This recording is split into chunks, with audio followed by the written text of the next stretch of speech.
estabelecia uma certa rotina. Procurava não chamar a atenção. Não perguntava nem contribuía em aula.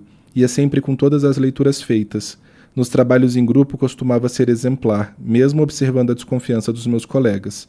Num primeiro momento, eles tinham curiosidade sobre mim, porque eu era um rapaz negro retinto, morador de Alvorada, o que não era muito comum ali. Mas quando descobriam que eu era cotista, eles se tranquilizavam, já presumiam saber tudo sobre mim. Então eu era colocado num lugar específico no imaginário deles. Pobre coitado, sem muita cultura, sem muita leitura, que não sabia falar inglês.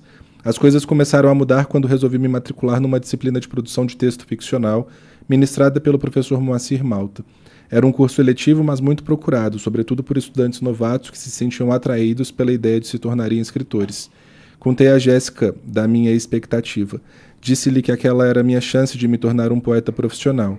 Ela riu, achou absolutamente engraçada a expressão poeta profissional. E aqui eu acho que fica muito claro isso, né? De como ele se coloca na sala. E isso a gente está falando aqui em 2025, a gente já entende como é que funciona toda a política de cotas, mas esse livro conta ali do começo, né? Do início dos anos 2000, quando a política foi estabelecida em algumas universidades. A Universidade de Brasília, inclusive, foi pioneira nisso.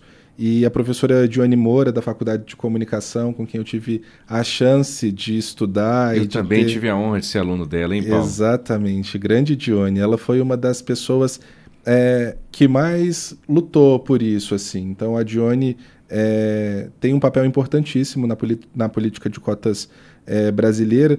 E eu lembro muito bem disso também quando eu entrei na UNB, de entender como é que funcionava essa dinâmica, os meus amigos cotistas, as pessoas cotistas da minha sala.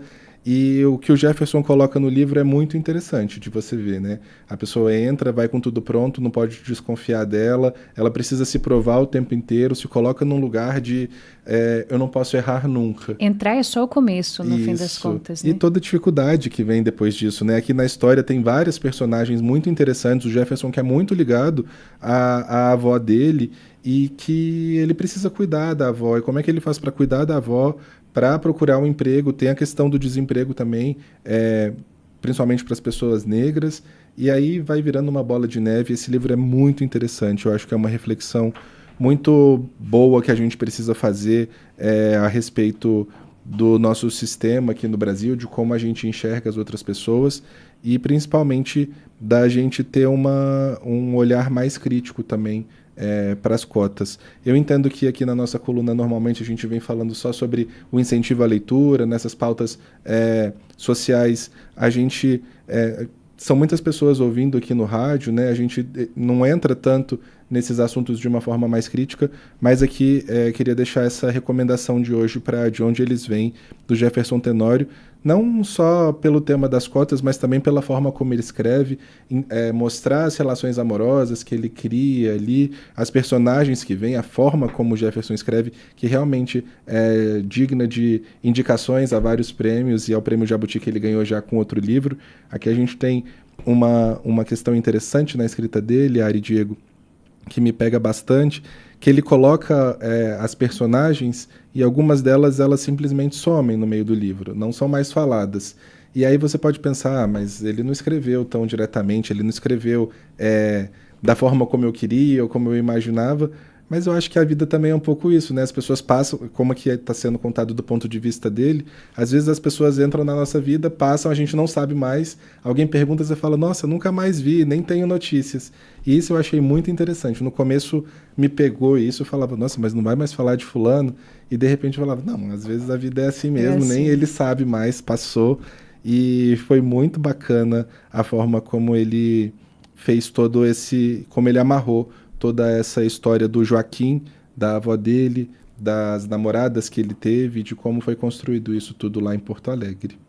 Muito legal. Então fica o convite para você aí que nos ouve, que nos acompanha, você que é favorável às cotas, você que não é, de qualquer forma, né? Sempre que a gente pode ampliar uma discussão, ter um novo olhar, inclusive sob esse prisma da literatura, de uma história bem contada, certamente vai provocar boas reflexões, depois boas discussões, quem sabe aí no seu interior primeiro, mas depois na sua casa, na sua roda de amigos. Então achei sensacional essa dica do livro do Jefferson Tenório, que a gente sabe que é um gigante da nossa literatura aqui do país. Pois é, isso que você falou, Ari, vindo pela literatura faz muito sentido, né? Porque num momento tão polarizado que a gente está, às vezes a gente não quer ouvir nem A nem B, a gente já tapa os ouvidos ali para a opinião da pessoa, e quando isso vem por forma de livro, traz uma reflexão que deixa a gente desarmado, né? Você está ali no momento de concentração, de reflexão, aberto a ouvir histórias. Eu acho que isso é muito importante, assim, sem deixar de fugir os fatos, né? Claro. Nas universidades, em todos os lugares. Convido os leitores, os nossos ouvintes também, a enxergarem as pessoas negras que estão do lado, a contar essas pessoas e entender. A Denise Fraga tem um recorte recentemente dela. Sensacional esse vídeo que viralizou. Que é um vídeo dela muito bacana, que ela fala que faz com o filho dela a brincadeira do pescoço ali, né? Que ela faz para ele virar para um lado e para o outro e contar quantas pessoas negras tem no mesmo ambiente que eles ali. Então isso é muito importante. A gente tem aqui o Congresso Nacional, e eu que estou lá todos os dias, nós temos 27 deputados pretos e 107 deputados pardos. Então isso é um número muito pequeno, pensando no Brasil do jeito que é. Queria deixar essa recomendação hoje, de onde eles vêm. Vamos descobrir de onde eles vêm, que vocês descubram também nas leituras e que fique registrado aqui essa obra do Jefferson Tenório.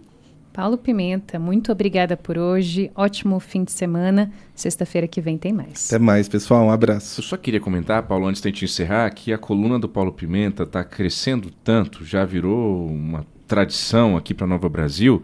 Quando eu abri o jornal dizendo que a coluna mais ripada do Rádio de Brasília não é força de expressão, não. E tem muita gente procurando Paulo Pimenta, mandando livro, pedindo que o Paulo Pimenta divulgue. Obviamente, a gente tem um espaço limitado, né, Paulo? Eu falo isso por você aqui no ar.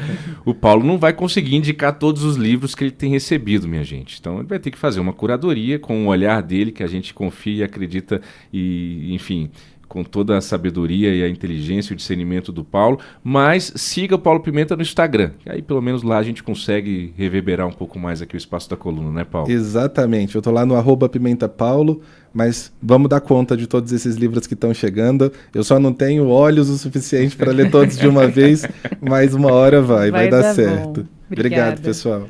Valeu, Paulo. Jornal Nova Brasil Brasília. Literatura. Oferecimento Colégio Simã. Educar é nossa história. Jornal Nova Brasil. E o tempo? Rapidamente, a previsão do tempo para você. Não há previsão de chuva para hoje. Inclusive, a tendência de temperatura é bastante alta.